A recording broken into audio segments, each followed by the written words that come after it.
Hello, everyone, and welcome. So many of you know me. I'm Keith Schweiger, one of the first-year advisors in the College of Science and Technology. And today, what I'm going to be doing is teaching you how to create a plan, or I should say really more how to revise a plan based off of how something in your plan may have changed. So to start, you want to pull up the academic plan that you created in your first-year seminar in the fall. So you should have a plan that is already created. This is a sample plan that I put together for a biology major. And what we're going to do is look at how does this change if I was unsuccessful in completing maybe something in my plan, or maybe I've decided what I want to take as my upper level biology electives.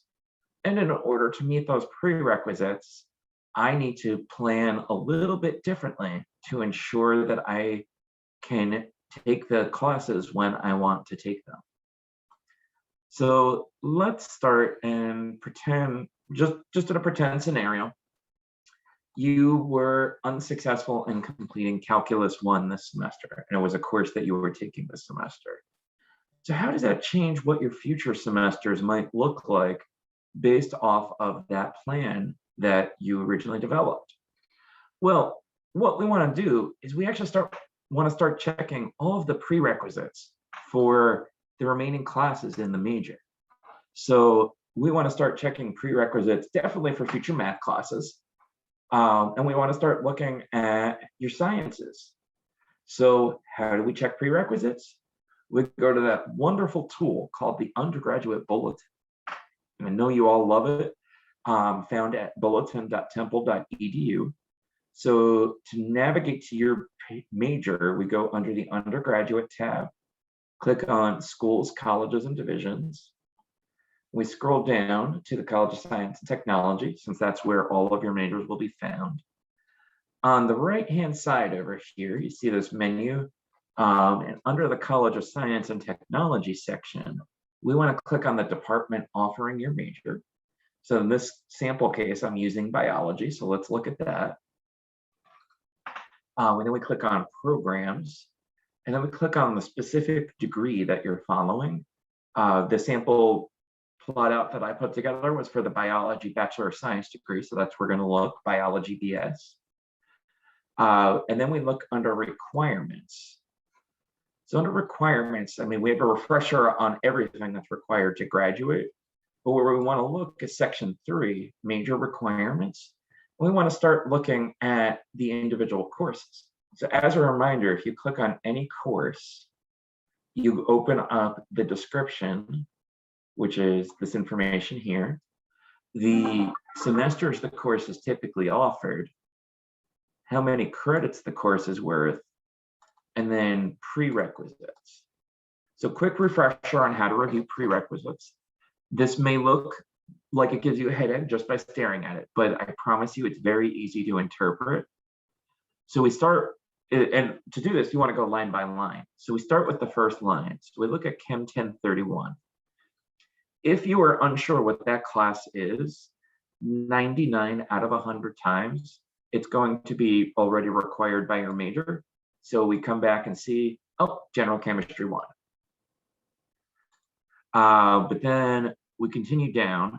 So we know that General Chemistry 1 is a part of the major. So we look, and the next few lines all say or. So you know what? We don't even need to look at any of those lines that say or, because you know that you're going to meet that first prerequisite through the major. Now we have an and. So that's an additional requirement to enroll in a course. So with an and, you want to make sure to remember that it's this and one of these things down here. Now, if you follow the lines, you see these are all ors, so we know it's one of those things. Math 1022, now this isn't actually listed as a required course in the major, but if you were unsure, this is pre-calculus. And you see this says may not be taken concurrently. So it must be completed in a prior semester. Whereas if it said something like may be taken concurrently, like General Chemistry 1 can, You can take the two at the same time as long as you first register for General Chemistry 1. So we keep looking here. So let's say that you were unsure what this is. If you look at the next line, you see it's or a math course within this number range, 1038 to 4999. Well, I know that if I'm taking Calculus 1, that is Math 1041. So I would know that I meet that second requirement if I was unsure what Math 1022 is. So that's how you would start to interpret this information. If you're taking Calculus 1 this semester, since that's the course we're using as the example, you would know that you would actually meet the prerequisite because you would have completed pre-calculus already. Or if you did not take pre-calculus in the fall, these weird codes down here actually stand for placement score information. So if you had placement into Calculus 1, it would satisfy one of these prerequisites.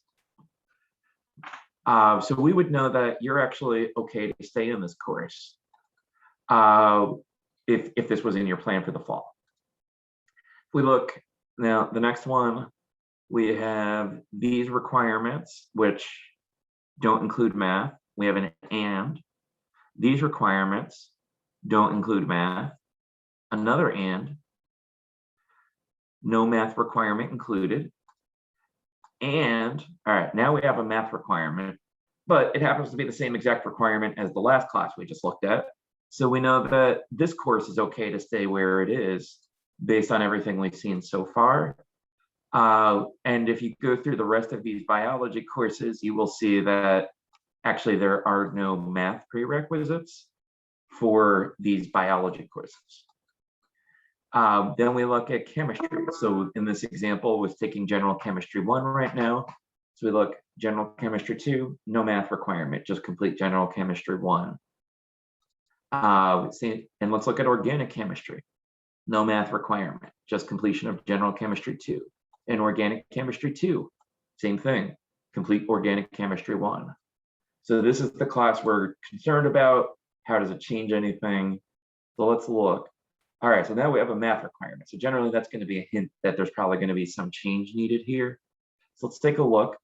And in this case, if you wanted to do, because you do have an option on the second math, if you wanted to do Math 1044, which is the course that I have in my sample plan, you can see that this does rely on successful completion of Calculus 1. May not be taken concurrently. And I don't currently meet any of these other prerequisites.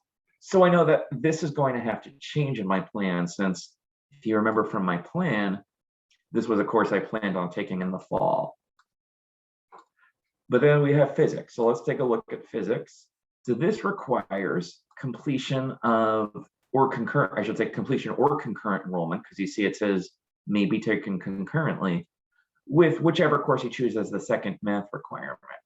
So if I look, I have physics a little bit separated from where I'm taking my second math requirement. So I know that I have a little bit of breathing room there and might be able to squeak by without making any necessary changes. So really, the only, and if we look at physics 2, you can see that it's basically the same prerequisite, just that it also requires physics 1 completed prior. So really the only thing in this case that I need to be concerned about is the second math requirement. So if I come back here, let's say I did not pass Calculus 1 this semester, I would need to repeat it, and it is best to repeat it as soon as possible to ensure you retain that information. So we're going to move Calculus 1 into your fall semester here. I'm going to just copy and paste it down here for now, because there's other changes that I'm going to have to make in order to make this plan work. And let's say I earned an F, so that is a 0 credit course, and that will show up like this. So now what I need to do is, I know the only other course I really need to make an adjustment to is Math 1044. Well, I don't want to overload myself in sciences here in my spring semester. So I decided that I want to move something else around to also accommodate this. So we want to look at those other courses again. And this is really where knowing what courses you want to do as your upper level biology electives will help out a lot, because it will help you decide in what order you need to complete certain requirements. So if I have to move Math 1044 to the spring semester, I'm going to want to move one of these other courses for the major to a future semester. And let's see if maybe I have some flexibility, just because I already have 3 sciences here, to maybe move it into spring of 2023, where I only have 2 sciences. So the options that you have are Organic Chemistry 2, Principles of Ecology, and Genetics as courses that can move.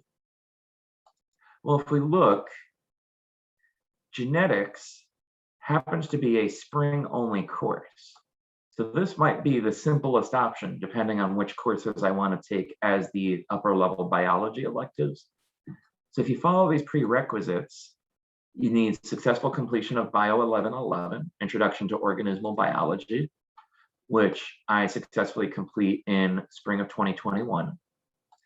It needs successful completion of Bio 2112, Introduction to Cellular and Molecular Biology, which I successfully complete in fall 2021. It requires successful completion of Organic Chemistry 1, which I successfully complete in fall 2021. And it requires at least concurrent enrollment, if not Organic Chemistry 2, if not Organic Chemistry 2 completed in a prior semester. So in this plan, I still complete Organic Chemistry 2 over here. So Genetics is an easy course that I can move if I need to make room to move Math 1044 into the spring semester. Alternatively, I could also look at moving Ecology, which only requires successful completion of Bio 1111, the Introduction to Organismal Biology. That can move around as well. So that's really, I would not recommend that you move Organic Chemistry 2, simply because that will enable you to still enroll in cell structure and function the following fall, if we look at the prerequisites as they're currently stated. So the easiest option there is to move one of these 2 courses. But again, that's where knowing which courses you want to take as bio upper level electives really comes into play, to know which one is the best option to move. For instance, there are a number of upper level biology electives that do require Genetics completed as a prerequisite, and there are others that require Ecology completed as a prerequisite. So it's up to you to decide, like in this case, which one you would want to move around. But let's say that you decided it was Ecology you want to move around to make room for Math 1044. So we copy and paste and move this down here. Actually, I'm just going to do that to keep the color separation, just so it's easier on the eyes. And then we're going to copy and paste Math 1044 over here and delete all the information about Math 1044 that was in that plan. So right now, I'm still at 123 overall credits. But what I might want to look at too is like, okay, well, now I just created an 18 credit semester here in spring of 2023, and maybe that's more credits than you're comfortable completing in one semester. So perhaps you do a little bit more rearranging and you move this free elective credit around. Maybe you move that over here to fall of 2022. You could alternatively also move around these general education courses. That's one example of how to update a plan based on things that may have not gone the way that you hoped they would go the first time. But I mean, there are other things that you could also look at doing. For instance, let's say it's chemistry. In this case, this would have more of an impact on the biology major. So this might involve moving all of the chemistry courses over by one semester. As we saw, you need to complete each chemistry course in order to move forward to the next one. So that might shift these around. And then the biology courses, as we saw when we looked at the prerequisites, also require completion of the chemistry courses. So that might shift a little bit of these biology courses around. And you may end up moving some upper level electives that you're eligible to take earlier than when you maybe needed or initially planned to do so. And you might move some of these free elective credits around as well to accommodate some of these changes. One thing I do want you to keep in mind is that you do want to check the bulletin as it relates to your upper level electives. So when we look at biology, we see that 6 total upper level electives in biology are required, and they must have a course number of 2,200 or higher in order to count. Now, you see how there's this little footnote at the end here? We want to see what that means. So we come down to the bottom, and here's the explanation of that footnote. And what this is going to tell you is there are some courses outside of biology that are allowed to count as upper level bioelectives, but only a maximum of 2 of these. And if we look, we can see that there is actually one that has no prerequisites whatsoever. So that's an option for maybe moving something around to create some room in your plan.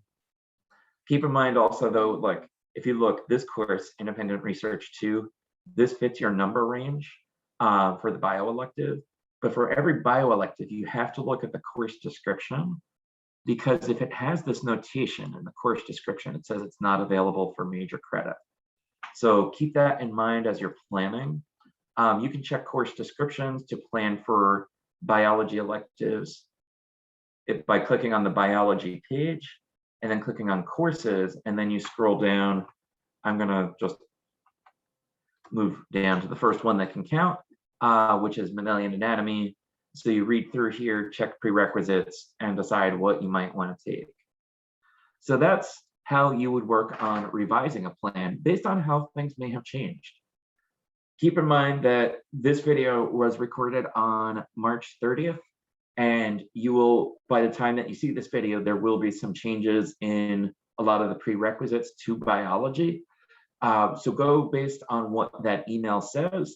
Ignore some of the prerequisites that you see in the bulletin based on what it says that how the biology major is changing.